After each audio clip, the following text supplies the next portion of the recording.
And that's why John said, you should be baptizing me. I shouldn't be baptizing you. But Yeshua needed him to baptize him because John, his father, was supposed to have been the high priest, and John was supposed to have been the next high priest. Right. And And people so don't it's so realize significant. that. Yeah. No. If you don't know anything about the priestly order, you don't understand. He was a Cohen. He was not just a Levite. He was a Cohen. And he was supposed to be in the temple as the high priest. So when Jesus said, no, it must be happen that you baptize me, that all scriptures will be fulfilled, because then the transference from the priestly order was transferred from the Levitical priesthood to the order of Yeshua after the order of Melchizedek. Yes. And that's why it was so significant.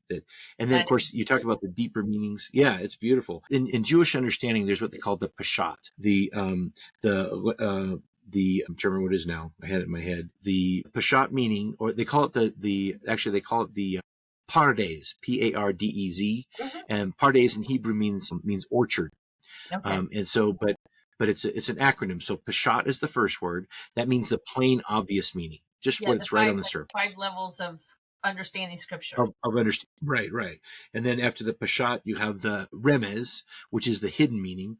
And then you have the Drash, which is when you compare scripture to scripture, you see the meaning across all the scriptures. And then you have the Sod, which is the foundational meaning. Sod means foundation. Mm-hmm. But the Gospels are all organized in that order. So the Gospel of the 4 Gospels. So the Gospel of Matthew is the Peshat, the obvious plain meaning. The Gospel of Mark is the Remez, the hint of something else. And Luke is the Drash, with the comparative meaning of other scriptures.